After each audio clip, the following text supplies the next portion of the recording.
But বা দুধের but আছে ওইখানে দুধ এসে জমা হবে একদিন আগেই। এটা রিজার্ভ, এটা আল্লাহ কর্তৃক এটা রিজার্ভ হয়ে যায়। যাতে ছাগলের বাচ্চা জন্মানোর সাথে সাথেও ওর মায়ের দুধ খেতে পারে। সুবহানাল্লাহ। আসসালামু আলাইকুম দর্শক, আজকেও আমার এই ছাগলটার গর্ভকালীন বয়স হয়েছে 146 দিন। তো গত যে দুইবারও বিয়েছে, দুইবারই ও 147 দিনে বিয়েছে। তার মানে ওরা একদিন বাকি আছে বিয়ানের। আলহামদুলিল্লাহ। কি কি সিমটম বা উপসর্গ বা অনুসর্গ থাকলে বুঝবেন যে দুই একদিনের মধ্যে ছাগল বিয়েইবে অথবা বাচ্চা প্রসব করবে, যেটাই বলেন। তো অনেক সিমটমের মধ্যে প্রথম সিমটম হইল দর্শক, ছাগলের ওলান ছাড়িয়ে দেবে। মানে ছাগলের যে বাট বা দুধের বাট আছে ওইখানে দুধ এসে জমা হবে একদিন আগেই। এটা রিজার্ভ, এটা আল্লাহ কর্তৃক এটা রিজার্ভ হয়ে যায়।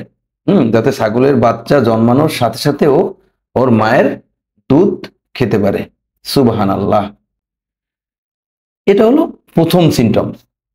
আরো অনেক সিমটমস আছে, এর ভিতরে আরো আছে আপনার পা দিয়ে আপনার ফ্লোর আঁচড়াবে, ঘন ঘন প্রস্রাব করবে, অস্থির করবে। আচ্ছা, এবার আসি আর একটা সিমটমসের কথা। সেটা হলো এই যে পেট অথবা কোক, আপনি যেটাই বলেন, এটা একদম ডেবে যাবে।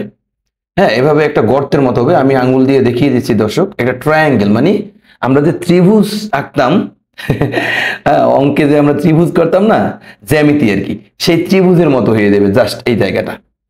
এবং বাচ্চার যে মুভমেন্টটা, বাচ্চার যে নড়াচড়াটা, ওইটা থাকবে না, ওইটা একদম কমে যাবে। এই যে লাইক একদম এইরকম একটা ত্রিভুজের মতো হবে। এছাড়াও ছাগল অস্থির করবে, খাওয়া দাওয়া একদম কমিয়ে দেবে, মানে শুবে, উঠবে, বসবে, এরকম অস্থির করবে। এগুলো আপনারা দেখলে আসলে বুঝতে পারবেন যে তখন।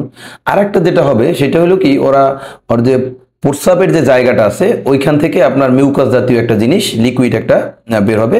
এটা হলো আপনার বাচ্চা হওয়ার ঘন্টা দুয়েক আগে। আর একটা লক্ষণ হলো এই যে লেজের দুই সাইড গর্ত হয়ে গেছে, গভীর গর্ত হয়ে গেছে অটোমেটিক আর কি। লেজটা মনে হয় যে একটা এখন রশির মতো হয়ে রয়েছে। আসলে এই লক্ষণগুলো জানা থাকলে আগে থেকেই প্রস্তুতি নেওয়া যায়। তাহলে হয় কি, আপনার ছাগলের বাচ্চার জন্মটাও ভালো হয় আর মৃত্যুর ঝুঁকিটাও কমে যায়। আর আরেকটা জিনিস খেয়াল করেন, এখানে এই যে লেজটা কিন্তু একদম দেবে গেছে, পাছার সাথে মিলে গেছে। দর্শক, এই যে প্রস্রাবের যে জায়গাটা আছে এই দুই সাইডটা ফুলে যাবে আর ওয়াইড মানে চ্যাপ্টা হয়ে যাবে অনেকখানি। আল্লাহ এই ব্যবস্থাটা করে রেখেছেন, কারণ বাচ্চাটা যেহেতু এখান থেকে বের হবে, আল্লাহ এই জন্য এখানের সব ব্যবস্থা সুন্দর করে গুছিয়ে রেখেছেন।